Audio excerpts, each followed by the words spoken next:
3대째 가꾼 온나무 숲이라고. 내일까지 빌린 돈을 다 갚아야 지킬 수 있겠지. 보리대금을 받으러 온 엄태호의 말에 집안은 순식간에 얼어붙었습니다. 이자로 말할 것 같으면 돈 한 양을 빌려주고 선원 양을 받아내며 갚지 못하면 논밭이고 집이고 사람이고 가리지 않고 빼앗아 온 자였습니다. 만약 못 갚는다면 숲은 물론이고 이 초가집까지 내 것이 될 테니 각오하시오. 엄태호가 떠난 뒤 시아버지는 피를 토하고 자리에 누우셨고 남편은 절망하며 고개를 떨궜습니다. 그런데 말입니다. 이런 상황 속에서도 갓 시집 온 며느리만은 침착하게 눈빛 하나 흔들리지 않더랍니다. 과연 마을 최고 부자인 엄태호가 노린 건 무엇이었으며 이 며느리는 어떻게 시댁을 지켜낼 수 있었을까요? 이야기 시작 전 구독과 좋아요 부탁드립니다. 그럼 감동과 반전이 가득한 옛 이야기 지금 바로 시작합니다. 충청도 공주 땅 금강이 굽이치는 산골 마을에 정씨 가문이라는 집안이 있었습니다. 3대째 온나무를 가꾸고 칠기를 빚어온 장인 집안이었지요.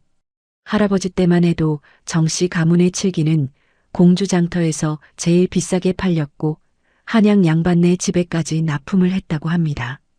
하지만 세상 일이라는 것이 어디 한 모양으로만 흘러가겠습니까? 아버지 대에 이르러 큰 불이 나서 칠기 창고와 작업장이 통째로 타버렸고 다시 복구하느라 빚을 졌다가 그 빚이 눈덩이처럼 불어나 가세가 기울기 시작한 것이었지요. 지금은 초가집 한 채에 온나무 숲 하나가 전부인 살림이었습니다. 그나마 뒷산 온나무 숲만큼은 3대의 피와 땀이 스며있는 터전이라 팔지 않고 지켜오고 있었지요. 시아버지 정수만은 그 숲을 올려다보며 늘 이렇게 말씀하셨답니다. 이 나무들이 내 자식이다. 이것만 지키면 우리 집안은 다시 일어설 수 있어. 이런 정씨 가문에 은실이라는 아가씨가 시집을 온 것은 꼭 이태정 가을이었습니다. 시집 올 때 변변한 혼수라고는 빛바랜 무명 치마저고리 한 벌과 낡은 댕기 하나가 전부였지요. 몰락한 약재상의 막내딸이라 혼인잔치도 소박하기 그지없었답니다. 하지만 이 아가씨가 보통 사람과 달랐던 것은 자신의 처지를 한탄하며 눈물을 훔치기보다 집안 살림을 늘리는데 힘써 정씨 가문의 일원이 되겠다는 각오를 했다는 것이었지요. 시댁에 첫 발을 들여놓은 그날부터 은실은 새벽같이 일어났습니다. 닭이 울기도 전에 이불을 걷고 부엌으로 내려가 아궁이에 불을 지피고 마당을 쓸고 장독대를 닦고 시어른들의 새순물을 떠다 놓는 것까지 그 누가 시키지 않아도 손이 먼저 움직이는 며느리였지요. 시어머니 박씨가 허리가 좋지 않아 부엌 일을 오래 하지 못하시는 것을 보고는 아침 저녁상을 차리는 일을 도맡았고 시아버지 정수만이 이른 아침 온나무 숲으로 나가실 때면 미리 보리주먹밥을 싸서 보자기에 넣어두었답니다. 한겨울 매서운 바람이 불어닥치는 날에도 이른 새벽 우물가에 나가 두레박을 내리는데 두 손이 시뻘겋게 트고 갈라져도 내색 한번 하지 않았지요. 어느 날 시어머니가 은실의 손을 보시고는 눈시울이 붉어지셨답니다. 아이고, 이 손이 뭐냐? 겨울에 찬물을 너무 많이 만져서 다 텄구나. 어머니, 괜찮습니다. 약재상 집에서 자라면서 이보다 더한 것도 해봤으니까요. 그래도 그렇지. 이리 봐, 기름 좀 발라줄게.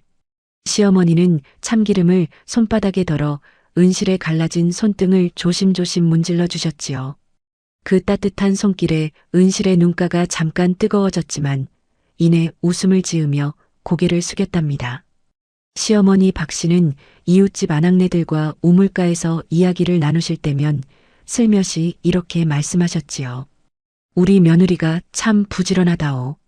새벽에 눈을 뜨면 벌써 아궁이에 불이 들어와 있으니 전생에 무슨 복을 지었는지 모르겠어.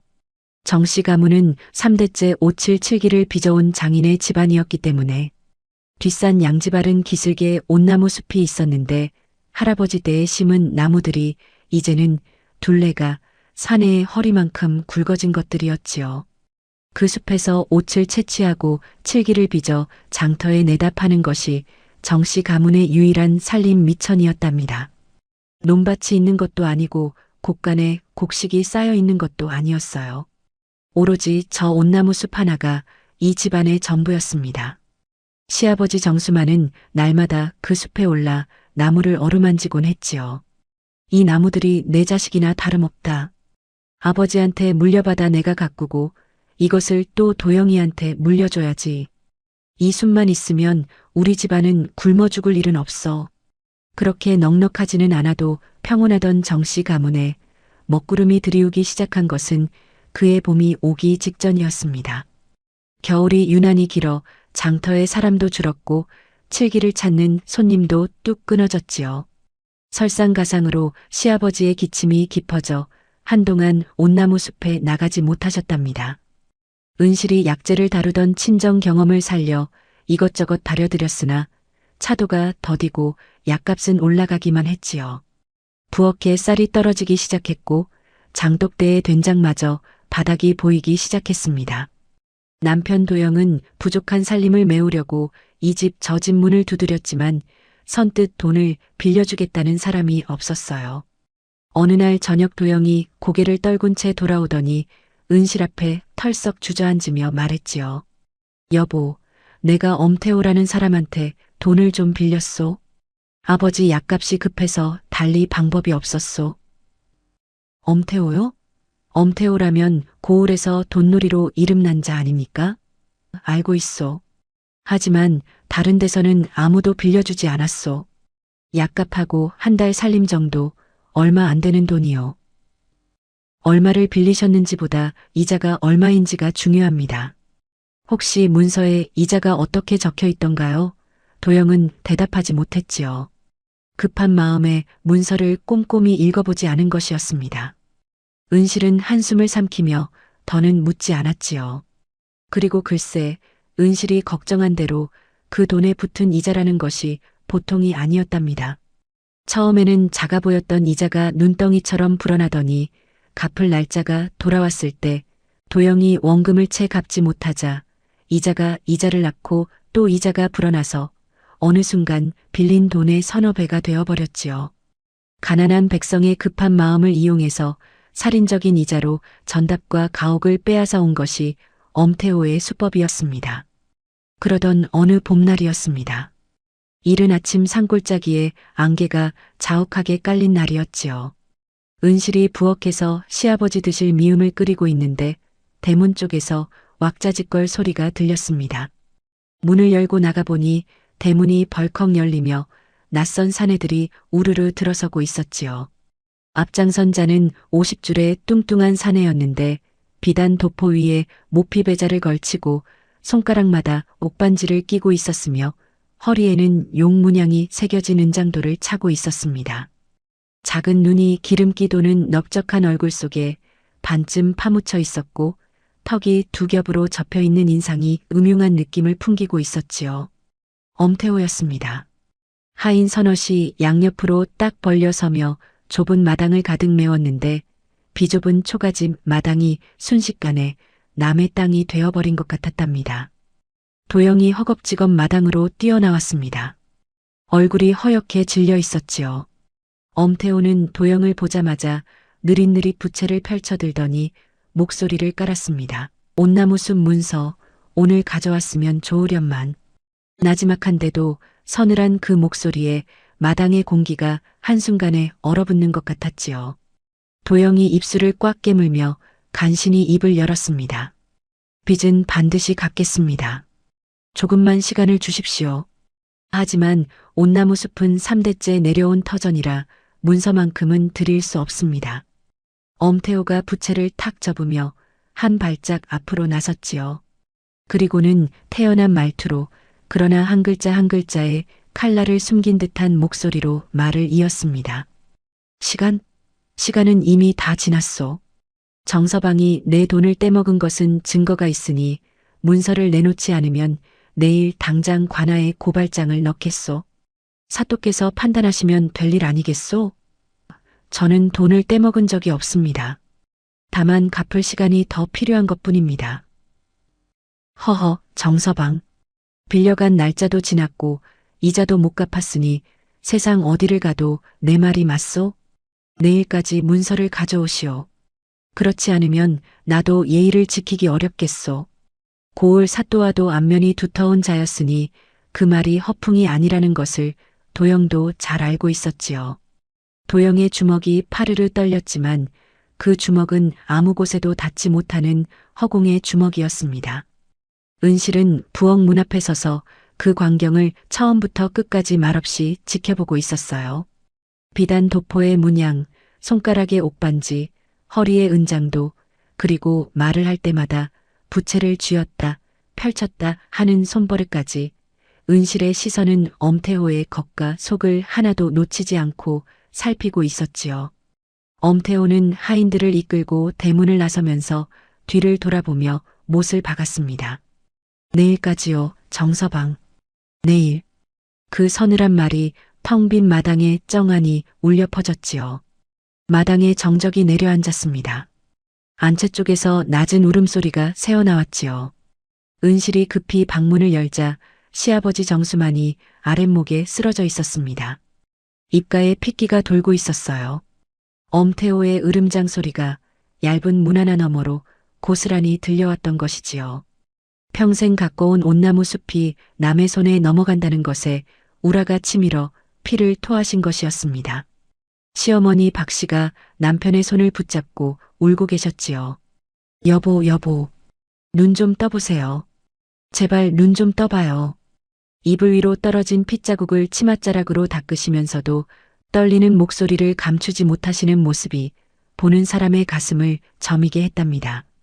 도영은 섬돌에 주저앉아 두 손으로 얼굴을 감싼 채 꼼짝도 하지 않았어요. 넓은 어깨가 가늘게 떨리고 있었지만 울음소리는 나오지 않았지요. 아버지, 잘못했습니다. 제가 잘못했습니다. 아버지를 지키지 못한 자책감이 그 떨리는 어깨에 고스란히 실려 있었습니다. 이 집안에 아무도 길을 찾지 못하고 있었지요.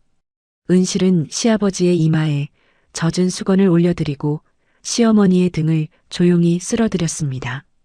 방문을 살며시 닫고 밖으로 나와 섬돌에 앉아있는 도영의 어깨를 가만히 토닥여 주었지요. 서방님, 제가 방법을 찾아볼 테니 너무 자책하지 마세요. 방법이라니. 상대가 누군데? 고을 사또까지 쥐고 있는 자요. 무슨 방법이 있겠소? 방법은 반드시 있습니다. 상대가 크면 클수록 빈틈도 큰 법이지요.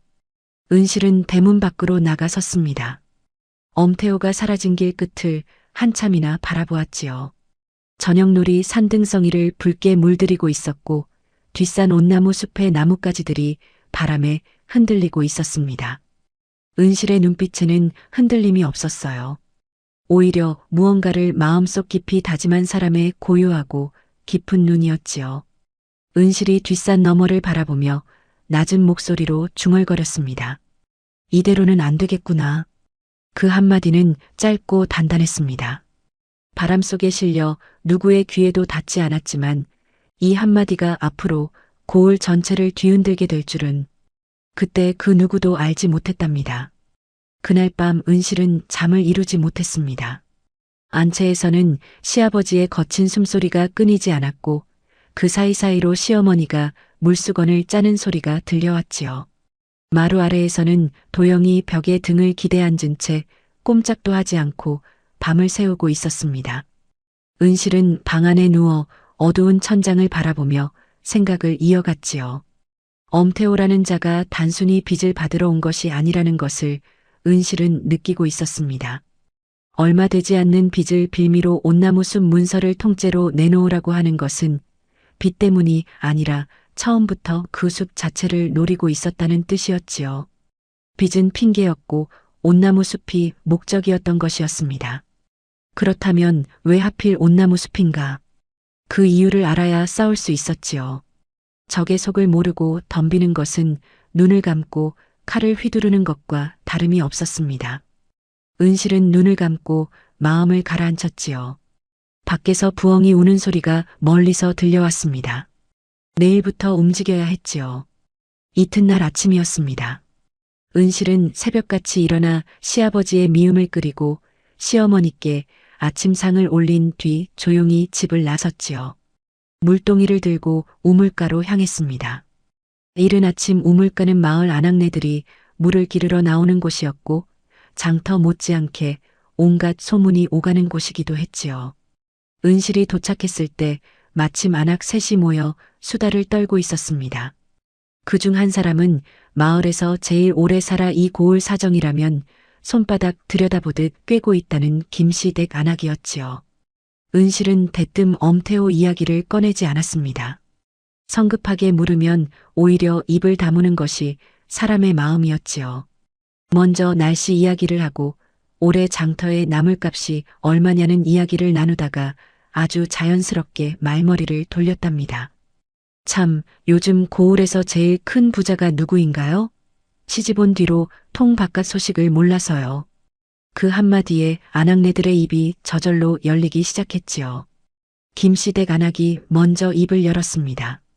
엄태호라는 이름이 나오자 아낙네들의 표정이 일제히 굳어졌지요. 그 이름은 이 마을에서 반갑지 않은 이름이었습니다. 엄태호 말이지? 아이고, 그 이름만 들어도 치가 떨려.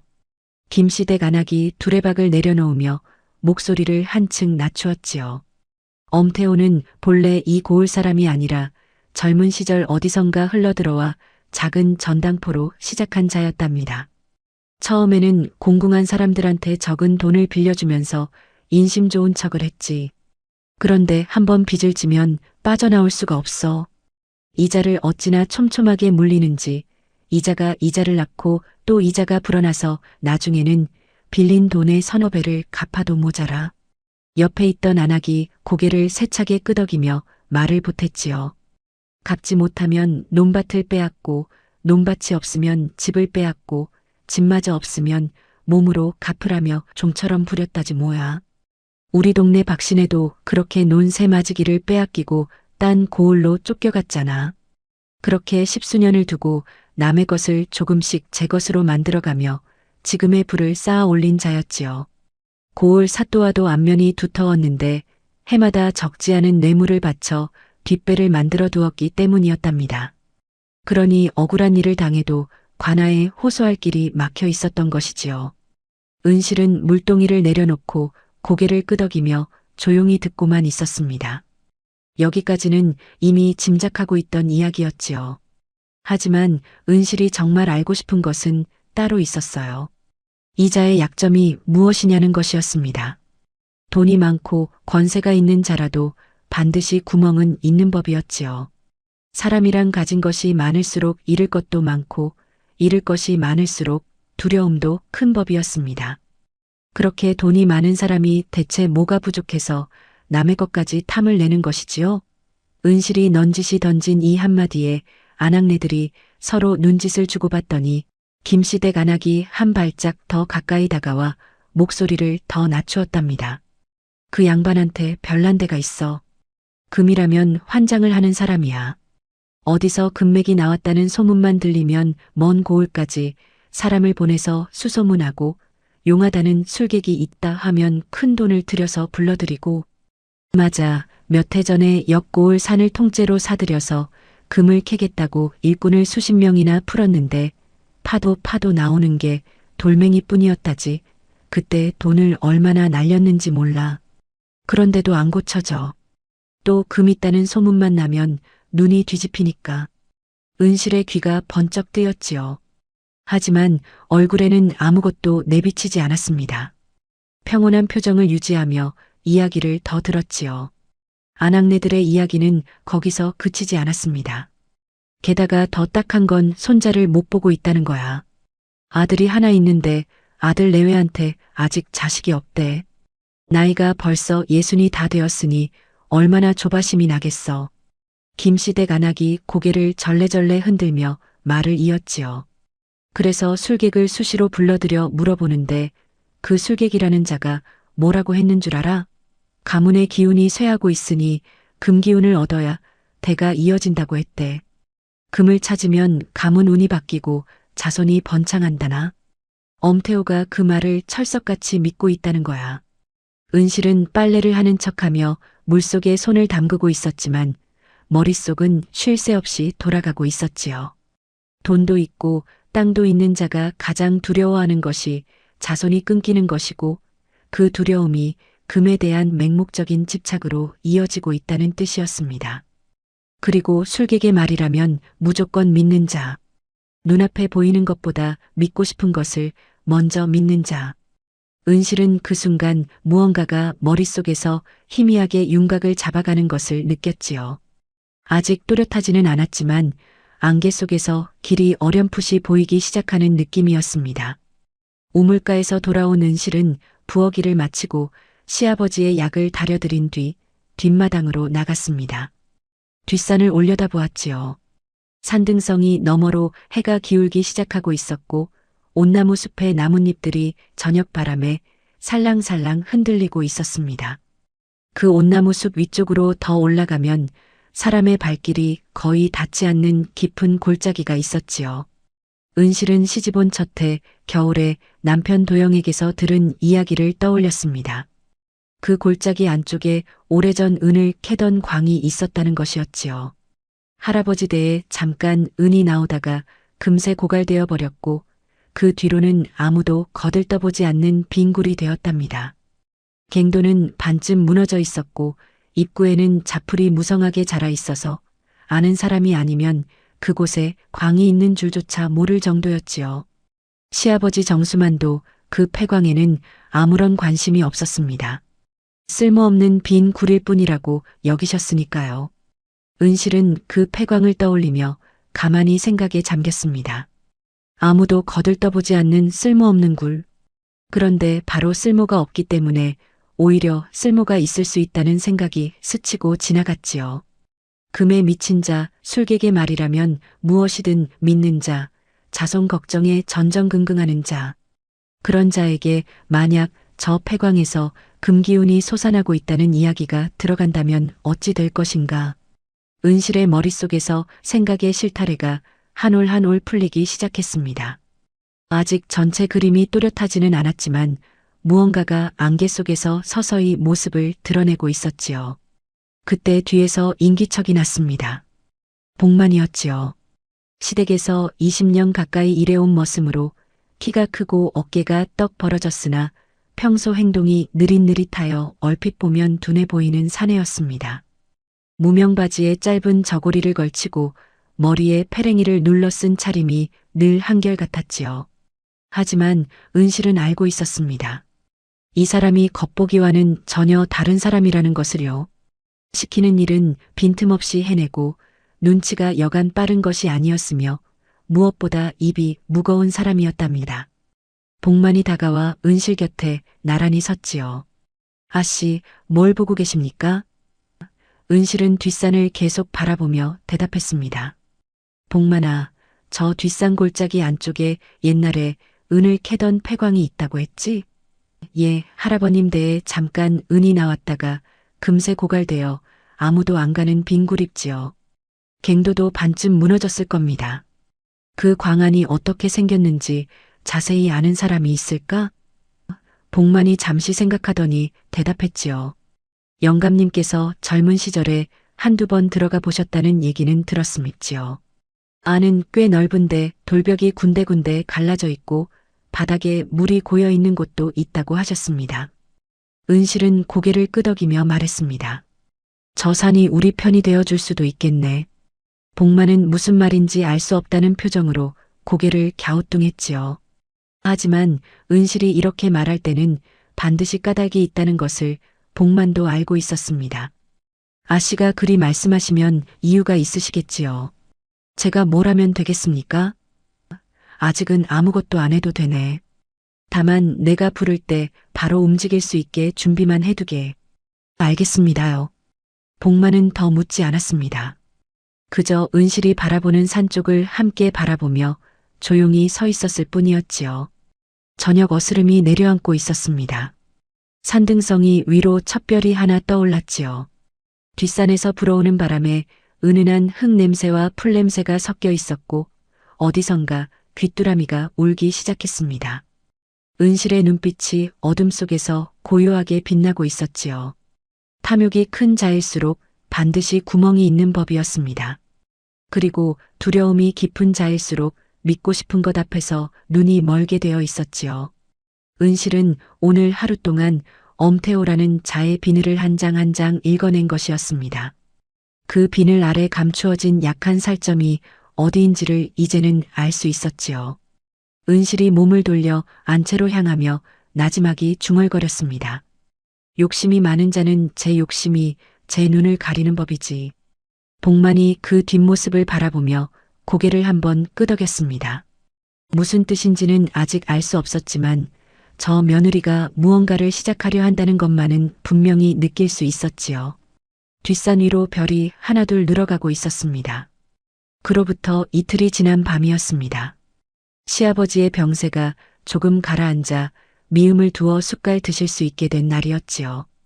은실은 시어머니를 재워드린 뒤 남편 도영과 복만을 안 채 뒷방으로 조용히 불러들였습니다. 호롱불 하나만 켜놓은 방 안에 세 사람이 둘러앉자 은실이 나지막한 목소리로 입을 열었지요. 서방님, 복만아. 지금부터 내가 하는 말을 끝까지 듣고 나서 판단해 주세요. 도영이 불안한 눈으로 은실을 바라보았습니다. 무슨 말을 하려는 거요? 엄태호를 이길 방법을 찾았습니다. 도영과 복만의 눈이 동시에 커졌지요. 은실은 목소리를 더 낮추며 차근차근 이야기를 풀어놓았습니다. 엄태호가 금에 미친 자라는 것, 술객의 말이라면 무엇이든 믿는 자라는 것, 자손을 얻기 위해 금기운을 찾아 헤매고 있다는 것을 하나하나 설명했지요. 그리고 뒷산 골짜기 안쪽에 있는 폐광 이야기를 꺼냈습니다. 그 폐광은 할아버님 때 은이 나오다가 고갈된 빈굴이지요. 아무 쓸모가 없는 곳입니다. 하지만 엄태호에게는 그것이 금이 묻힌 보물광으로 보이게 만들 수 있어요. 도영이 고개를 갸우뚱하며 물었습니다. 빈굴을 어떻게 금이 있는 것처럼 보이게 한다는 거요? 황철석이라는 돌이 있습니다. 약재상 아버지를 따라 산을 다닐 때 본 적이 있는데 이 돌을 곱게 빻아 가루로 만들면 햇빛이나 횃불에 비칠 때 금빛으로 번쩍이지요. 사람들이 황금이라고 착각할 만큼 눈이 부시답니다. 복만이 무릎을 탁 쳤습니다. 아씨, 그러니까 그 가루를 폐광 입구에 뿌려놓으면 금이 나오는 것처럼 보이게 하겠다는 말씀이십니까? 그렇습니다. 폐광 입구와 안쪽 바위 틈에 황철석 가루를 뿌려놓으면 밤에 횃불을 들고 가서 보는 사람 눈에는 바위 사이에서 금빛이 반짝이는 것으로 보이지요. 특히 달빛이 비치는 밤에는 더더욱 그럴듯해 보입니다. 도영의 표정이 복잡하게 일그러졌지요. 고개를 숙이고 한참을 생각하더니 입을 열었습니다. 당신 말이 맞을 수도 있소. 하지만 이것은 속이는 것 아니오. 우리가 사기를 치는 것이 되는 거요. 은실이 도영의 눈을 똑바로 바라보며 말했지요. 서방님, 엄태호가 우리에게 한 짓을 생각해 보세요. 얼마 안 되는 돈을 빌려주고 살인적인 이자를 붙여 3대째 내려온 터전을 빼앗으려 하는 자입니다. 사또에게 뇌물을 바쳐 뒷배를 만들고 이 마을에서 얼마나 많은 사람의 논밭을 빼앗았습니까? 그런 자에게 빈굴을 비싸게 파는 것이 사기입니까? 도영은 입을 다물었지요. 아무 말도 할 수가 없었습니다. 은실의 말에 틀린 구석이 없었으니까요. 게다가 저는 금이 있다고 말하지 않을 겁니다. 폐광을 팔겠다고 나서지도 않을 거예요. 엄태호가 스스로 찾아와서 사겠다고 할 때까지 기다릴 겁니다. 그가 제 눈으로 보고 제 발로 찾아오는 것이니 우리가 강요한 것이 아니지요. 복만이 고개를 끄덕이며 말했습니다. 아씨 말씀이 맞는 말이지요. 금이 있다고 우리가 말한 적이 없으면 설령 나중에 금이 없다는 것을 알아도 따질 수가 없겠지요. 은실이 고개를 끄덕였지요. 그래, 맞다. 절대 따져 물을 수 없을 것이다. 그리고 계획의 나머지를 풀어놓았습니다. 이튿날부터 도영은 밤마다 뒷산으로 올라갔습니다. 은실이 약재상 시절의 기억을 더듬어 산 곳곳에서 주워 모은 황철석을 곱게 빻아준 가루를 가지고 사람들이 잠든 깊은 밤에 폐광으로 향했지요. 달빛을 등지고 자풀을 헤치며 좁은 갱도 입구에 들어서니 축축한 흙 냄새와 곰팡이 냄새가 코를 찔렀습니다. 갱도 안쪽은 칠흑같이 어두웠고 발밑에서 물방울이 뚝뚝 떨어지는 소리가 울려 퍼졌지요. 도영은 은실이 가르쳐준 대로 바위 틈과 갱도 벽면에 갈라진 곳에 황철석 가루를 조금씩 뿌려 넣었습니다. 바위 표면에 난 자연스러운 금 사이에 가루가 끼어 들어가면 마치 오래전부터 그 바위 속에 금빛 광물이 박혀 있었던 것처럼 보이게 되는 것이었지요. 첫날 밤에는 손이 떨려 제대로 되지 않았답니다.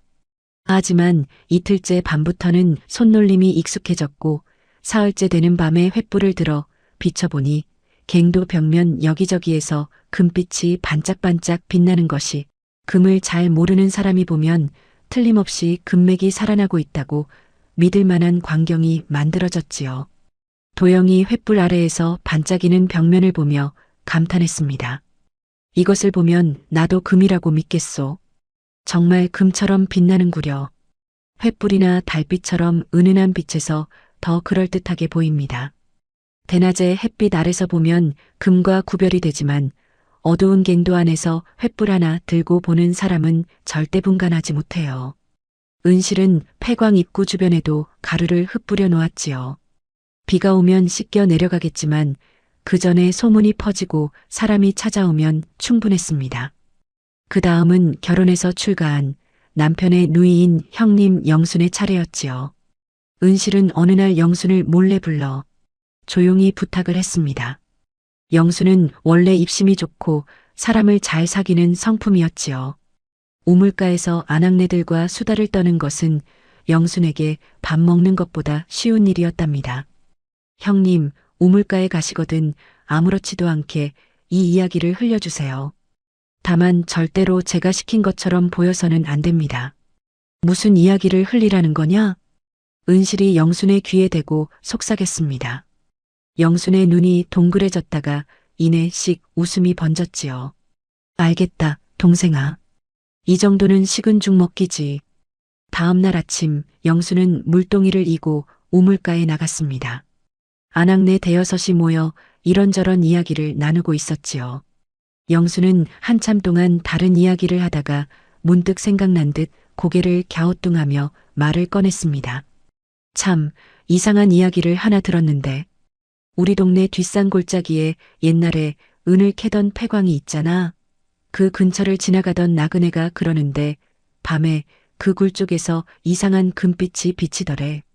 아낙네 하나가 눈을 동그랗게 뜨며 물었지요. 금빛이라니? 그 빈 굴에서 무슨 금빛이 나? 나도 처음에는 허튼 소리인 줄 알았지. 그런데 말이야, 얼마 전에 어떤 술객이 이 고을을 지나가다가 그 산을 보고는 한마디 했다지 뭐야. 뭐라고 했는데?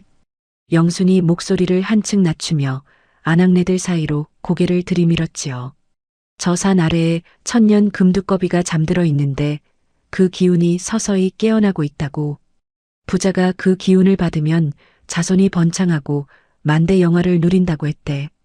아낙네들이 술렁이기 시작했습니다. 천년 금두꺼비라는 말에 어떤 이는 눈이 커지고 어떤 이는 반신반의하는 표정을 지었지요. 에이, 그게 정말이겠어? 나도 잘 모르지. 다만 밤에 그쪽에서 금빛이 비친다는 이야기를 두 사람한테 들었으니 아주 허튼 소리만은 아닌 것 같기도 하고. 영수는 거기서 말을 끊었습니다. 더 보태지도 않고 덜하지도 않았지요. 궁금하면 알아서 찾아보라는 듯이 물동이를 이고 자리를 떴답니다. 은실이 가르쳐준 대로였지요.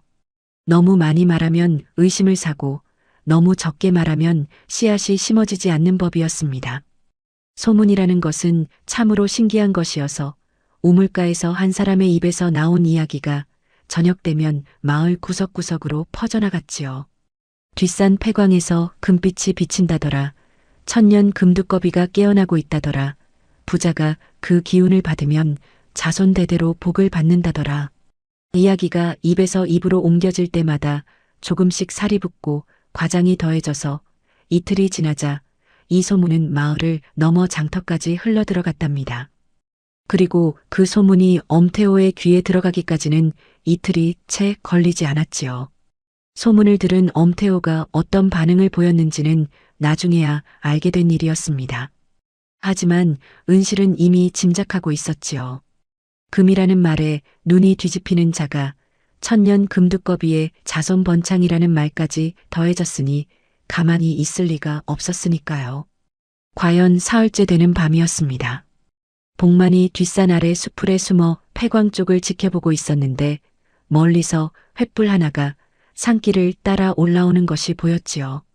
복만이 눈을 가늘게 뜨고 살펴보니 횃불을 든 자는 엄태호의 하인이었습니다. 혼자가 아니었지요. 뒤를 따라 또 한 사람이 올라오고 있었는데 어둠 속에서도 뚱뚱한 몸집이 한눈에 알아볼 수 있었답니다. 엄태호였지요. 비단 도포 대신 눈에 띄지 않는 검은 두루마기를 걸치고 있었지만 그 특유의 뒤뚱거리는 걸음걸이는 숨길 수가 없었습니다. 엄태호는 하인이 든 횃불 아래서 폐광 입구를 살펴보기 시작했지요. 바위 틈에 끼어 있는 황철석 가루가 횃불빛에 반짝이자 엄태호의 눈이 순간 크게 벌어졌답니다. 떨리는 손으로 바위를 만지작거리며 하인에게 소리쳤지요. 이것 봐라. 입이 좀 봐. 금이야, 금이란 말이야. 하인이 횃불을 더 가까이 가져가자 갱도 벽면 곳곳에서 금빛이 반짝반짝 빛났습니다. 은실이 설계한 대로 횃불의 은은한 불빛 아래서 황철석 가루는 진짜 금과 거의 분간이 되지 않았지요. 엄태호는 한참 동안 벽면을 이리저리 만지며 눈을 떼지 못하더니 갑자기 뒤를 돌아보며 하인에게 단단히 입을 막았답니다. 이것을 아무에게도 말하지 마라. 알겠느냐? 한마디라도 새어나가면 내 목이 날아갈 줄 알아라. 그리고는 허겁지겁 산을 내려갔지요. 수풀 속에서 그 모습을 지켜보던 복만이 조용히 뒷산을 내려와 은실에게 보고했습니다. 아씨, 물고기가 미끼를 물었음입지요. 엄태호 그 양반 눈이 뒤집힌 채로 산을 내려갔습니다. 은실이 고개를 끄덕이며 나지막이 말했지요. 첫 번째 씨앗은 심어졌구나. 이제 그 씨앗이 자라나게 물을 줘야지. 밤바람이 불어와 처마 끝의 풍경을 가볍게 울렸습니다. 은실의 눈에 처음으로 희미한 미소가 떠올랐지요.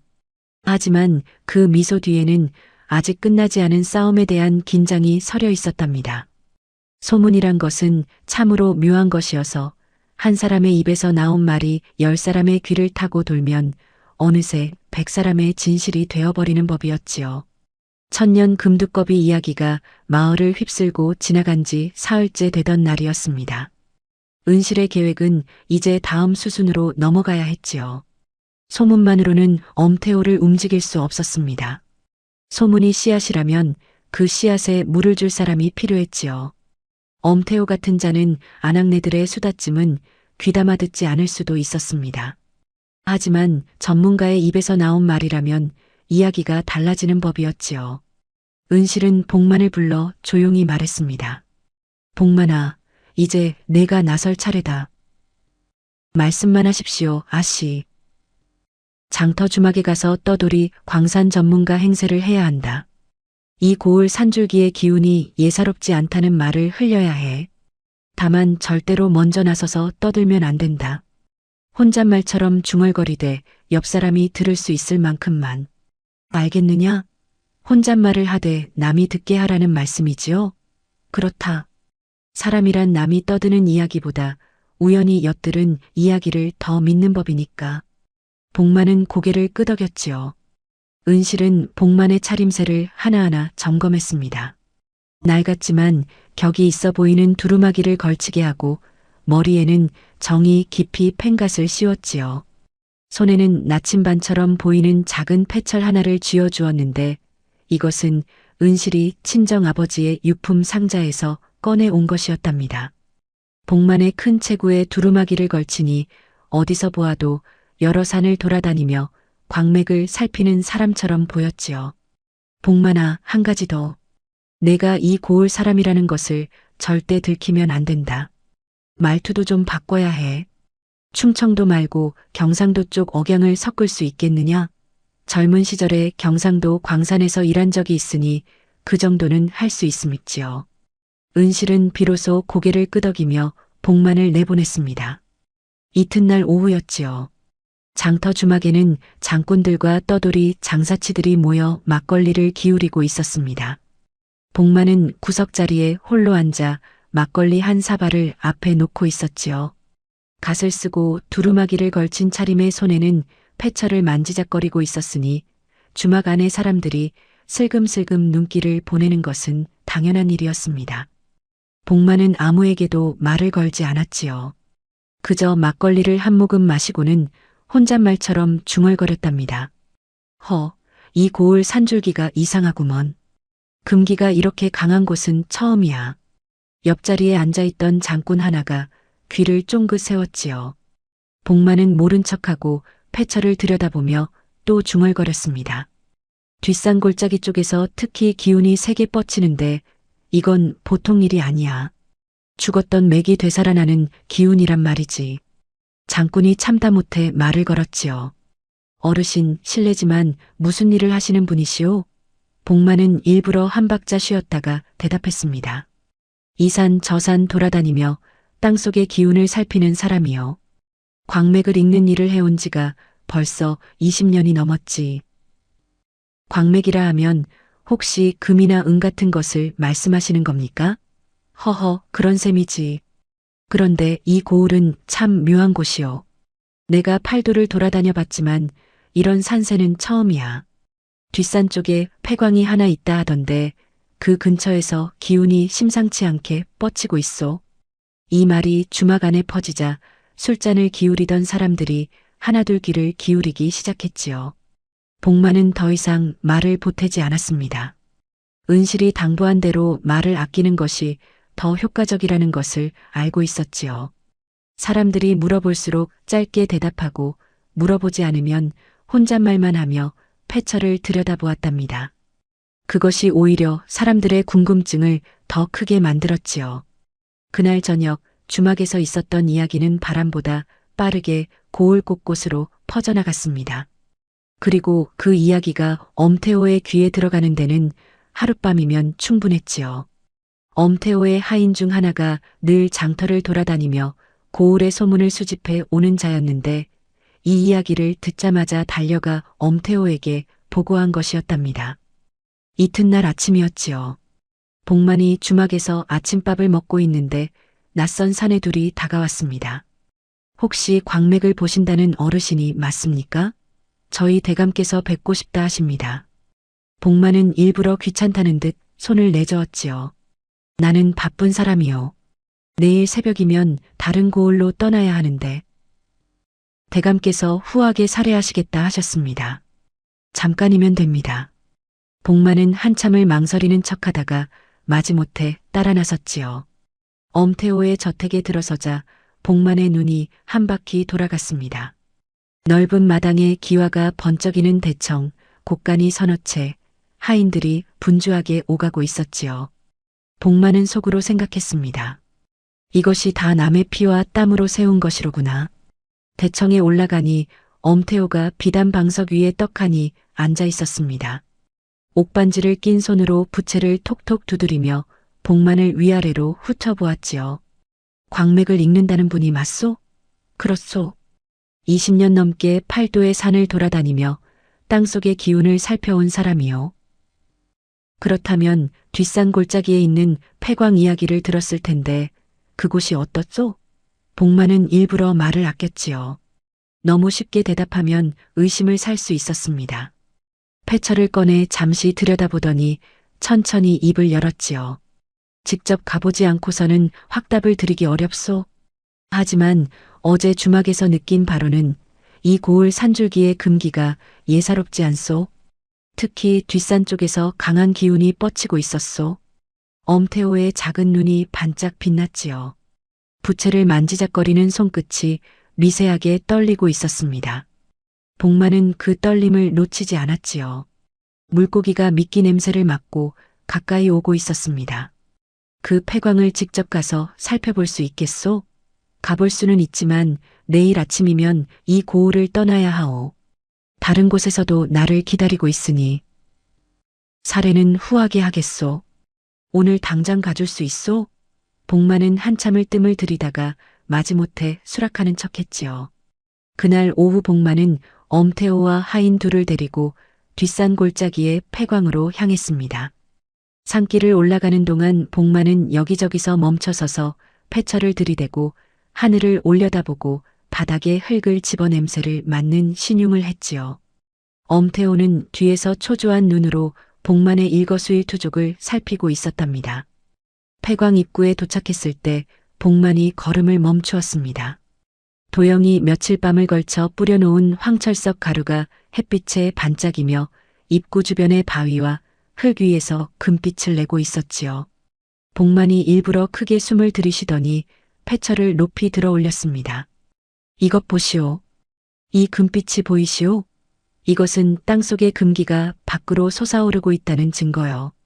엄태호가 헐레벌떡 다가와 바위에 코를 들이밀었지요. 반짝이는 금빛 가루가 손끝에 묻어났습니다. 이것이 정령 금이란 말이오? 바로 금은 아니오. 하지만 금맥이 되살아날 때 먼저 나타나는 징조요. 내 20년간 이 일을 해왔지만 이처럼 징조가 뚜렷한 것은 손에 꼽을 정도요. 복만은 폐광 안으로 들어가 벽을 두드리고 천장을 살피며 한참을 돌아다녔지요. 은실이 미리 알려준 대로 갱도 안쪽 벽면에도 황철석 가루가 뿌려져 있어서 횃불을 비추면 벽면 전체가 금빛으로 일렁이는 것 같았답니다. 엄태호는 그 광경을 보며 입을 다물지 못했지요. 두 눈이 탐욕으로 이글이글 타오르고 있었습니다. 복만이 폐광 밖으로 나와 심각한 표정으로 말했지요. 대감, 솔직히 말씀드리겠소. 이 광은 금맥이 되살아나고 있소. 다만 한 가지 문제가 있소. 문제라니 무슨 문제요? 금맥이 되살아나는 것은 땅의 기운이 모이고 있다는 뜻인데 이 기운은 영원히 머무르지 않소? 보름 안에 이 광의 주인이 되어 기운을 잡아두지 않으면 금기가 흩어져 버리오. 그렇게 되면 다시는 이 기회를 잡을 수 없소. 엄태호의 얼굴이 벌겋게 달아올랐습니다. 보름이라는 시한이 그의 조급함을 한껏 자극한 것이었지요. 보름이라 그 안에 주인이 되어야 한다는 말이오? 그렇소. 그리고 한 가지 더 말씀드리자면 이 소문이 퍼져나간 모양이오. 내가 어제 주막에서 이야기한 것이 벌써 이웃 고을까지 갔는지 오늘 아침에 옆 고을 김진사라는 자가 사람을 보내어 나를 찾더이다. 그쪽에서도 이 광에 관심이 있는 모양이오. 이 한마디가 결정적이었지요. 경쟁자가 있다는 말에 엄태호의 눈빛이 완전히 달라졌습니다. 탐욕 위에 조바심이 겹쳐지니 이성이라는 것이 설 자리가 없어져 버렸지요. 술객이 말한 금기운을 얻어야 대가 이어진다는 말이 머릿속에서 울리고 있었을 것이었습니다. 그 김진사라는 자에게 이 광 이야기를 하지 마시오. 내가 사례를 후하게 할 테니. 엄태호가 품에서 은자 몇 냥을 꺼내 복만의 손에 쥐어주었지요. 복만은 난처한 표정을 지으며 은자를 받았습니다. 대감이 그리하신다면 김진사 쪽에는 광이 이미 고갈되었다고 전하겠소. 하지만 서두르셔야 하오. 보름은 금방이오. 엄태호는 고개를 끄덕이며 하인을 불렀지요. 이 어르신을 주막까지 정중히 모셔드려라. 불편한 것이 없도록 해. 복만이 산길을 내려가며 뒤를 돌아보니 엄태호가 폐광 입구에 서서 금빛으로 반짝이는 바위를 어루만지고 있었습니다. 마치 이미 자기 것이 된 보물을 쓰다듬는 사람 같았지요. 복만은 속으로 중얼거렸답니다. 아씨 말씀이 맞았구먼. 욕심이 제 눈을 가리니 보고 싶은 것만 보이는 법이지. 저녁 어스름이 산골짜기를 감싸고 있었습니다. 복만은 뒷길을 돌아 정씨 가문으로 향했지요. 뒷마당에서 은실이 기다리고 있었습니다. 어떻게 되었느냐? 미끼를 물었음있지요. 보름 안에 주인이 되어야 한다는 말에 안달이 났고 김진사 이야기를 꺼내니 은자까지 쥐어주며 입막음을 하더이다. 은실의 입가에 아주 옅은 미소가 스쳤지요. 하지만 곧 표정을 거두며 말했습니다. 아직 기뻐할 때가 아니다. 물고기가 미끼를 물었다고 낚시가 끝난 것이 아니니까. 이제부터가 진짜야. 복만이 떠난 지 이틀째 되던 날이었습니다. 은실은 아침 일찍 일어나 시아버지의 미음을 끓이고 마당을 쓸고 있었지요. 마당을 쓸면서도 은실의 눈은 대문 쪽을 향하고 있었습니다. 엄태호가 올 것이라는 것을 알고 있었지요. 미끼를 문 물고기는 반드시 낚싯줄을 따라오게 되어 있는 법이었습니다. 문제는 언제 오느냐가 아니라 어떤 모습으로 오느냐였지요. 하인을 대동하고 으름장을 놓으러 온다면 아직 덜 익은 것이고 혼자 조용히 찾아온다면 이미 속이 달아 견딜 수 없다는 뜻이었습니다. 은실은 빗자루를 움직이면서도 마음속으로는 이미 오늘의 모든 대화를 그려놓고 있었지요. 해가 중천에 뜰 무렵이었습니다. 대문 밖에서 인기척이 났지요. 은실이 고개를 들어보니 놀라운 광경이 눈에 들어왔습니다. 엄태호가 하인 하나만 데리고 와 있었지요. 그것도 대문을 벌컥 열고 들어서는 것이 아니라 대문 앞에서 기다리며 인기척을 내고 있었습니다. 지난번 하인 서넛을 양옆에 세우고 위세를 부리던 그 모습과는 하늘과 땅 차이였지요. 은실은 속으로 생각했습니다. 됐다. 이자는 이미 사러 온 것이다. 으르러 온 것이 아니라 사러 온 것이다. 주도권이 바뀐 것이었지요. 은실은 일부러 서두르지 않고 천천히 빗자루를 내려놓은 뒤 대문으로 걸어갔습니다. 문을 열자 엄태호가 서 있었지요. 지난번에 거드름은 온데간데였고 얼굴에 어색한 웃음을 띠고 있었습니다. 안에 들어가서 이야기할 수 있겠소? 저희 시아버지께서 편찮으신데 무슨 일로 오셨는지요? 은실의 목소리는 공손했지만 차가웠지요. 엄태호를 안으로 들이대 안채가 아닌 마당 옆 툇마루에 앉게 했습니다. 안방에 모시면 손님 대접이 되지만 툇마루에 앉히면 잠깐 거쳐가는 사람이 되는 것이었지요. 은실이 물 한 그릇을 떠다 놓으며 말했습니다. 빚독촉이시라면 남편을 부르겠습니다. 아니요. 오늘은 빚 이야기를 하러 온 것이 아니요. 엄태호가 부채를 만지작거리며 말을 꺼냈지요. 목소리를 낮추며 주위를 살피는 것이 남에게 들킬까봐 조심하는 기색이 역력했습니다. 다름이 아니라 댁의 뒷산에 있는 폐광 말이요. 그것을 내게 팔 생각은 없소? 은실은 일부러 의아한 표정을 지었지요. 폐광이요? 은이 고갈된 지 수십 년 된 빙구를 누가 사겠다고 하십니까? 거기는 쥐도 안 들어가는 곳인데요. 빙굴이든 아니든 내가 사겠다는데 팔 생각이 있느냐고 묻는 것이요. 글쎄오시다. 아무리 쓸모없는 땅이라 해도 시아버지께서 물려받으신 터전인데 며느리인 제가 함부로 팔겠다 마겠다 할 수 있는 것이 아닙지요. 은실은 단호하게 거절했습니다. 엄태호의 눈 속에서 조바심이 스쳐 지나가는 것이 보였지요. 은실은 그 조바심을 놓치지 않았습니다. 이자가 얼마나 절박한지를 시험해 봐야 했지요. 생각 좀 해보시오. 내가 후하게 값을 쳐주겠소. 아무리 후하게 쳐주신다 해도 시아버지 허락 없이는 안 됩니다. 그리고 솔직히 말씀드리자면 빙구를 사겠다고 하시니 무슨 속셈이신지 모르겠습니다. 이 말에 엄태호의 얼굴이 잠깐 굳었지요. 속셈을 들킨 것 같은 불안함이 스쳤지만 금맥에 대한 욕심이 그 불안함을 순식간에 덮어버렸습니다. 엄태호는 자리에서 일어나며 말했지요. 좋소. 오늘은 이만 가겠소. 하지만 내 다시 올 것이니 생각해 두시오. 은실은 대문까지 배웅하며 고개를 숙였습니다. 엄태호가 돌아서는 뒷모습을 바라보며 은실은 속으로 세었지요. 하나, 둘, 셋. 사흘이면 다시 올 것이었습니다. 과연 사흘 뒤 엄태호가 다시 왔지요. 이번에는 혼자였습니다. 하인조차 대동하지 않았지요. 은실은 그것을 보고 확신했습니다. 완전히 달아올랐구나. 보름이라는 시안이 머릿속에서 그를 조이고 있는 것이었지요. 엄태호는 툇마루에 앉자마자 단도직입으로 말을 꺼냈습니다. 내 솔직히 말하겠소. 그 폐광이 필요하오. 값은 댁에서 부르시오. 대감 아무리 그러셔도 시아버지 터전을 함부로 넘길 수는 없습니다.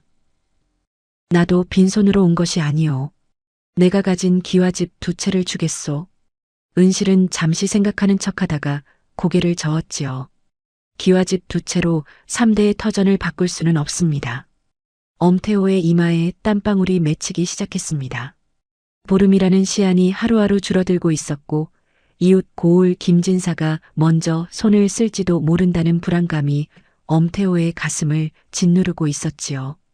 금기운을 놓치면 대가 끊어진다는 술객의 말이 귓속에서 메아리치고 있었을 것이었습니다. 그러면 기와집 두 채에 논밭 15마지기를 더하겠소. 은실은 또 고개를 저었지요.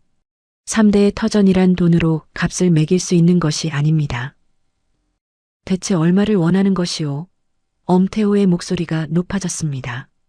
그동안 유지하던 여유가 무너지고 속에 있던 조급함이 고스란히 드러나는 순간이었지요. 은실은 마음속으로 생각했습니다. 이제 한 번만 더 밀면 된다. 대감, 제가 욕심이 많아서 거절하는 것이 아닙니다. 시아버지께서 일평생 가꾸신 터전을 넘기려면 저도 식구들 앞에서 할 말이 있어야 하지 않겠습니까? 우리 식구가 앞으로 먹고 살 걱정이 없을 만큼이 되어야 시아버지께도 말씀을 올릴 수 있을 것입니다. 엄태호는 한참을 침묵했지요. 이마에 땀을 소매로 훔치며 이를 악물고 있었습니다. 그리고는 마침내 입을 열었지요. 줬소. 내가 가진 것 전부를 걸겠소. 기와집 두 채, 논밭 20마지기, 장터 상단의 지분, 포구 창고 한 동. 이것이면 되겠소? 은실의 심장이 한 박자 빠르게 뛰었지만 얼굴에는 티를 내지 않았지요. 이것이 엄태호의 전 재산이라는 것을 은실은 알고 있었습니다. 고을 사람들의 피와 땀을 빨아들여 모은 것들이었지요. 은실은 한참을 뜸을 들이다가 천천히 입을 열었습니다. 그 정도라면 시아버지께 말씀을 올려볼 수 있겠습니다. 다만 한 가지 조건이 있습니다. 조건? 무슨 조건이요? 관아에서 사또의 도장을 받아야 합니다. 구두로 하는 약속은 나중에 뒤집힐 수 있으니 관아 문서에 사또의 관인이 찍혀야 매매가 성립하는 것 아니겠습니까? 엄태호의 눈이 가늘어졌지요. 관아의 도장이라. 잠시 생각에 잠기는 듯 했지만 곧 고개를 끄덕였습니다. 사또와 안면이 두터운 자였으니 관인을 받는 것쯤은 어려운 일이 아니었지요. 오히려 관인이 찍히면 패광이 확실히 자기 것이 된다는 생각에 마음이 놓이는 표정이었습니다. 줬소. 관아에서 문서를 작성하고 사또의 관인을 받겠소. 그리고 한 가지 더 있습니다. 문서에는 패광과 그 주변 땅의 매매라고만 적어주십시오. 괜히 금이니 은이니 하는 말이 들어가면 나중에 관아에서 시비가 붙을 수 있으니까요. 이것이 은실이 놓은 마지막 덫이었지요. 문서에 금에 대한 언급이 없으면 나중에 엄태호가 금이 없다고 항의해도 법적으로 따질 근거가 사라지는 것이었습니다. 엄태호는 그 함의를 깨닫지 못했지요. 금맥을 손에 넣겠다는 욕심에 눈이 멀어 있었으니까요. 알았소. 문서에는 땅 매매로만 적겠소. 내일 당장 관아로 가자. 이튿날 아침이었습니다. 고을 관아의 넓은 마당에 은실과 엄태호가 마주 앉았지요. 사또가 상석에 앉아 있었고 관아의 서리가 옆에서 붓을 들고 문서를 작성할 준비를 하고 있었습니다. 은실은 무명치마에 옥색 저고리를 단정하게 입고 있었지요. 이 자리에 서기까지 얼마나 많은 밤을 뜬 눈으로 보냈는지 그 마른 얼굴에 고스란히 드러나 있었지만 눈빛만큼은 흔들림 없이 맑았습니다. 서리가 문서를 읽어 내려갔지요. 정씨 가문 소유의 뒷산골짜기 패광 및 주변 토지 일체를 엄태호에게 매도한다. 대가로 엄태호 소유의 기와가 두 채, 논밭 20마지기, 장터 상단 지분, 포구 창고 한 동을 정씨 가문에 이전한다. 문서 어디에도 금이라는 글자는 없었습니다. 광물이라는 글자도 금맥이라는 글자도 없었지요. 오로지 패광과 주변 토지의 매매라고만 적혀 있었습니다. 은실은 문서를 처음부터 끝까지 꼼꼼히 읽었지요. 이 내용이 맞습니까, 대감? 맞소. 어서 도장을 찍읍시다. 엄태호의 목소리에는 서두름이 묻어 있었지요. 하루라도 빨리 패광의 주인이 되어야 한다는 조급함이 온몸에서 배어나오고 있었습니다. 은실이 먼저 도장을 찍었지요. 붉은 인주가 문서 위에 선명하게 찍히는 순간 은실의 손끝이 아주 미세하게 떨렸습니다. 하지만 그 떨림은 두려움이 아니라 긴장이었지요. 수십 날을 준비해 온 모든 것이 이 한 장의 문서 위에 모이는 순간이었으니까요. 엄태호가 도장을 찍었습니다. 그리고 사또가 관인을 찍었지요. 붉은 관인이 문서 위에 선명하게 내려앉는 순간 엄태호의 입가에 만족스러운 미소가 번졌습니다. 금맥을 손에 넣었다는 환희가 얼굴 가득 퍼져 있었지요. 반면 은실의 표정은 담담했습니다. 웃지도 울지도 않았어요. 그저 문서를 차분히 접어 품에 넣었지요. 관할을 나서며 엄태호가 의기양양하게 말했습니다. 정서방댁, 좋은 결정을 했소. 후회하지 않을 것이오. 은실은 고개를 숙이며 대답했지요. 대감께서 만족하시니 다행입니다. 엄태호가 성큼성큼 걸어가는 뒷모습을 바라보며 은실은 속으로 나지막이 중얼거렸습니다. 후회할 사람은 저가 아니라 대감 본인일 텐데. 관아 마당의 느티나무 위에서 까치 한 마리가 울었지요. 봄바람이 불어와 은실의 치맛자락을 가볍게 흔들었습니다. 은실은 품 안의 문서를 한번 쓸어보았지요. 이 한 장의 종이가 3대의 터전을 지켜낼 열쇠가 될 줄은 그 문서에 도장을 찍은 엄태호 자신만이 모르고 있었답니다. 관아에서 도장이 찍힌 그 다음 날부터 엄태호는 미친 사람처럼 움직이기 시작했습니다. 일꾼 20명을 고용해서 폐광으로 보냈지요. 곡괭이와 삽과 횃불을 잔뜩 싣고 올라가는 일꾼들의 행렬이 산길을 따라 길게 이어졌답니다. 엄태호는 직접 폐광 앞에 천막을 치고 앉아 작업을 지휘했지요. 금맥이 나오는 순간을 제 눈으로 보겠다는 것이었습니다. 눈빛이 이글이글 타오르고 있었고 손가락에 옥반지를 쉴 새 없이 돌리고 있었지요. 술객이 말한 금기운, 복만이 말한 되살아나는 금맥, 때를 이을 수 있다는 약속이 머릿속에서 황금빛으로 빛나고 있었을 것이었습니다. 첫째 날 일꾼들이 갱도 입구를 넓히고 안으로 들어갔지요. 벽면에서 금빛이 반짝이는 것을 보고 엄태호가 환호성을 질렀답니다. 거봐라. 금이다, 금이야. 내 눈이 틀리지 않았어. 하지만 그것은 도영이 밤마다 뿌려놓은 황철석 가루였지요.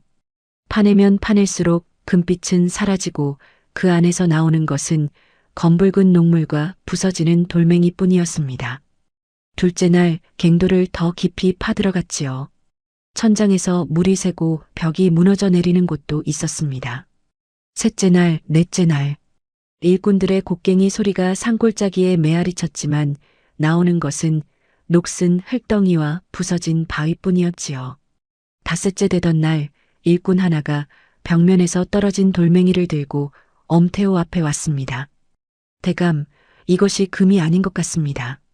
장터의 대장장이한테 보여줬더니 황철석이라 하더이다. 바보의 금이라고도 하는데 빛은 금빛이지만 금은 아니랍니다. 무슨 소리냐? 그럴 리가 없다. 더 깊이 파. 더 깊이 들어가면 진짜 금맥이 있을 것이다. 엄태호는 일꾼들을 더 몰아세웠지요. 하지만 파면 팔수록 나오는 것은 물과 진흙과 무너져 내리는 갱도뿐이었습니다.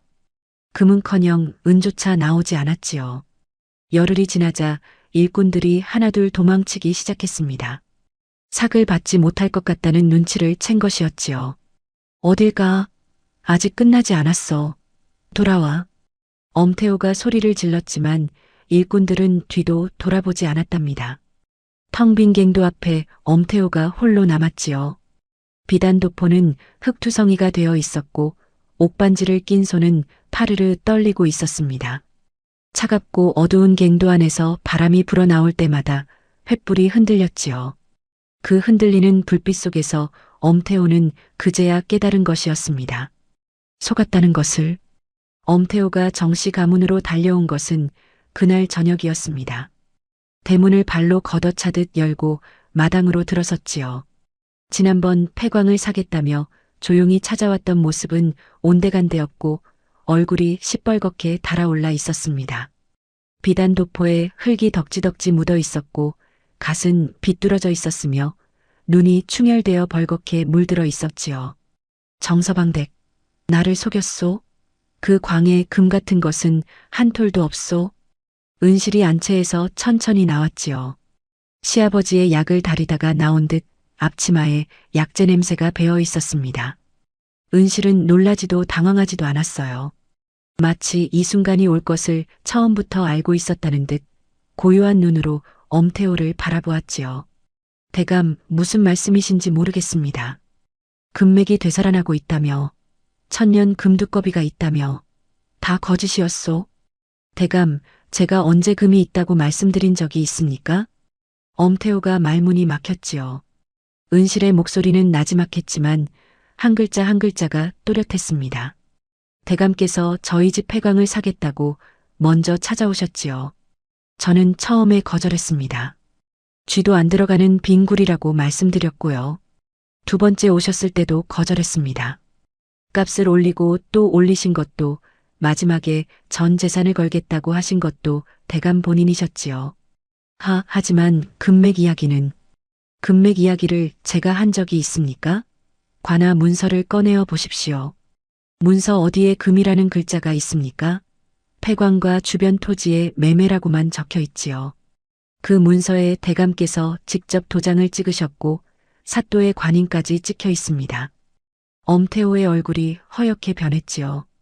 은실이 왜 문서에 금이니 은이니 하는 말을 넣지 말자고 했는지 그제야 그 뜻을 깨달은 것이었습니다. 이것은 사기요. 내 관아에 고발하겠소. 고발하십시오. 사또께서 직접 관인을 찍으신 문서가 있을 것입니다. 빈굴을 대감께서 전 재산을 주고 사셨으니 사기를 당한 것이 아니라 대감께서 원하셔서 사신 것이지요. 혹시 금이 있을 줄 알고 사셨다면 그것은 대감의 판단이었을 뿐 저는 아무것도 약속한 바가 없습니다. 이 인연이 대감 한 가지 더 말씀드리겠습니다. 은실의 목소리가 한 톤 낮아졌지요. 은실의 눈 속에 처음으로 차가운 빛이 서렸습니다. 대감께서 이 마을에서 얼마나 많은 사람들의 논밭을 빼앗고 얼마나 많은 집을 무너뜨리셨는지 아십니까? 빌려준 돈의 서너 배를 이자로 물리고 갚지 못하면 전답을 빼앗고 전답이 없으면 몸으로 갚으라 하셨지요. 대감이 가진 모든 것은 남의 피와 땀 위에 세워진 것이었습니다.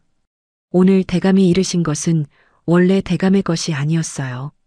엄태호의 다리에서 힘이 빠졌습니다. 마당 한가운데에 털썩 주저앉았지요. 비단도포가 흙바닥에 질질 끌렸지만 그런 것을 신경 쓸 겨를이 없었습니다. 평생을 두고 남의 것을 빼앗아 모은 재산이 단 한 장의 문서로 모조리 사라져버린 것이었지요. 그것도 남에게 빼앗긴 것이 아니라 제 손으로 내어준 것이었습니다. 엄태호는 그날 이후 고을에서 자취를 감추었답니다. 엄태호가 떠난 뒤 은실이 제일 먼저 한 일은 시아버지를 찾아뵙는 것이었습니다. 아랫목에 누워 계시던 정수만이 은실을 보자 눈시울이 붉어졌지요. 며느리, 내가 이 집안을 살렸구나. 아버님, 온나무 숲은 그대로 있습니다. 아무데도 가지 않았습니다. 이제 편히 쉬십시오. 정수만은 은실의 손을 잡고 한참을 말을 잇지 못했지요. 옆에서 시어머니 박씨가 앞치마로 눈물을 훔치며 말했습니다. 우리 며느리가 시집 올 때 댕기 하나 달랑 들고 왔다고 누가 그랬지? 댕기 하나 들고 온 며느리가 이 집안을 통째로 살려놓았구먼. 도영이 은실에게 다가와 깊이 고개를 숙였지요. 당신이 없었으면 이 집안은 끝이었소. 내가 짐만 되었는데 서방님이 짐이었던 적은 한 번도 없습니다. 서방님이 밤마다 온나무 숲에서 황철석을 뿌려주지 않았으면 이 일이 되었겠습니까? 우리 모두가 함께한 것입니다. 은실이 그 다음으로 한 일은 엄태호의 기와집에서 빚장부를 찾아내는 것이었습니다. 그 장부에는 고을 사람들에게 빌려준 돈의 목록이 빼곡하게 적혀 있었지요. 촘촘한 이자가 매겨져 있었고 갚지 못한 사람들의 이름 옆에는 붉은 줄이 그어져 있었습니다. 은실은 그 장부를 안고 우물가로 나갔지요. 여러분, 엄태호의 빚 장부가 여기 있습니다. 오늘부로 이 장부에 적힌 빚은 모두 없던 것으로 하겠습니다. 마을 사람들이 술렁거렸지요. 정씨댁 며느리, 그게 정녕 사실이요? 사실입니다. 이 장부는 제가 불에 태우겠습니다. 오늘부터 이 마을에 엄태호에게 빚진 사람은 아무도 없습니다. 은실이 장부를 찢어 불 위에 올려놓자 마른 종이가 활활 타올랐지요. 그 불꽃을 바라보는 마을 사람들의 눈에서 눈물이 흘러내렸습니다. 이자에 짓눌려 밤잠을 이루지 못했던 사람, 가족을 데리고 다른 고을로 떠나야 하나 고민하던 사람들이었지요. 김씨 대간악이 은실의 손을 잡으며 울먹거렸습니다. 며느리 고맙소. 우리 집도 빚 때문에 밤마다 잠을 못 잤는데 이제야 살 것 같소? 저 혼자 한 것이 아닙니다. 우물가에서 어른들이 들려주신 이야기가 없었으면 저도 아무것도 할 수 없었지요. 그해 여름이었습니다. 온나무 숲에 짙은 초록 잎이 무성하게 자라 있었지요. 시아버지 정수만이 오랜만에 지팡이를 짚고 숲에 올라왔습니다. 은실이 부축하고 도영이 옆에서 걸었지요. 정수만이 굵어진 온나무 둘레를 어루만지며 말했습니다. 내가 이 나무들이 내 자식이라고 했었지. 그런데 틀렸어. 진짜 금맥은 이 나무가 아니라 우리 며느리였구나. 아버님, 저는 그저 이 집안 식구가 되고 싶었을 뿐입니다. 바람이 불어와 온나무 잎들이 살랑살랑 흔들렸습니다. 그 소리가 마치 숲 전체가 박수를 치는 것 같았지요.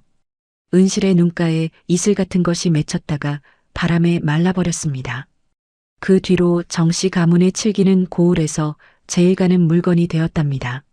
시아버지 정수만이 기력을 되찾으시고 다시 온나무 숲에 오르시게 된 것이 가장 큰 복이었지요. 도영은 아버지의 기술을 이어받아 더 정교한 칠기를 빚기 시작했고 정씨 가문의 칠기는 소문을 타고 퍼져 이웃 고을은 물론 멀리 한양 장터에서까지 찾는 면물이 되었지요. 우물가에서 수다를 떨던 아낙네들은 두고두고 이 이야기를 들려주었지요. 그때 은실이가 엄태호를 어떻게 골려 먹었는지 아느냐? 알지, 알고 말고. 빙구를 전 재산 받고 팔았다며? 빙구를 빙굴이라고 말해줬는데도 그 욕심 많은 자가 제 발로 걸어 들어간 것이지. 그렇게 웃으며 이야기를 나누다가도 아낙네들은 꼭 이렇게 덧붙였답니다. 근데 말이야, 은실이가 대단한 것은 엄태호를 골려먹은 것이 아니야. 그 많은 재산을 손에 쥐고도 욕심을 부리지 않고 빚장부를 태워버린 것, 그것이 진짜 대단한 거지. 세월이 흘러 정수만 어르신이 편안히 눈을 감으시던 날 마지막으로 은실의 손을 잡고 이렇게 말씀하셨다고 합니다. 며느리야, 내가 평생 온나무를 가꾸며 깨달은 것이 있다. 온나무는 제 몸에 상처를 내야 옷이 나오고 그 옷으로 세상에서 가장 단단하고 아름다운 칠이 만들어지는 법이다. 내가 바로 그런 사람이었어. 상처 위에 꽃을 피운 사람. 은실은 시아버지의 손을 꼭 잡은 채 고개를 숙였지요. 눈물이 흘렀지만 입가에는 미소가 번지고 있었답니다. 빗바랜 무명 치마저고리 하나 들고 시집온 아가씨가 몰락한 약재상의 막내딸이 이 집안의 진짜 금맥이 된 것이었지요. 여러분, 엄태호는 왜 모든 것을 잃었을까요? 금이 있다고 아무도 말해준 적이 없었는데 제 욕심이 만들어낸 환상을 진실이라 믿었기 때문이었습니다. 보고 싶은 것만 보고 듣고 싶은 것만 듣다 보면 눈앞에 있는 진실마저 놓치게 되는 법이지요. 탐욕이란 것이 참 무서운 것이어서 남의 것을 빼앗을 때는 눈이 밝다가도 정작 제 것을 지켜야 할 때는 장님이 되어버린답니다. 반대로 은실은 빈손으로 시집와서 무엇을 가졌습니까? 돈도 없었고 힘도 없었고 백도 없었지요. 하지만 은실에게는 세 가지가 있었습니다. 첫째는 식구를 지키겠다는 마음이었고 둘째는 상대의 약점을 꿰뚫어보는 눈이었으며 셋째는 때를 기다릴 줄 아는 인내였지요. 이 세 가지가 모이니 힘도 돈도 없는 며느리가 고을 최고의 부자를 무릎 꿇린 것이었습니다. 세상에는 두 가지 금맥이 있답니다. 하나는 땅속에 묻혀있는 금맥이고 다른 하나는 사람 속에 묻혀있는 금맥이지요. 땅속의 금맥은 파내면 언젠가 바닥이 나지만 사람 속의 금맥은 쓰면 쓸수록 더 깊어지는 법이랍니다. 여러분 곁에도 혹시 은실이 같은 사람이 있지는 않은가요? 겉은 남루해 보여도 속에 금맥을 품고 있는 사람. 그런 사람을 알아보는 눈이야말로 이 세상에서 가장 귀한 보물이 아닐까 싶습니다. 자, 오늘 이야기는 여기까지입니다. 다음에도 가슴이 뻥 뚫리는 이야기로 찾아뵐 테니 구독과 좋아요 한번 꾹 눌러주시고요. 편안한 밤 보내시길 바랍니다.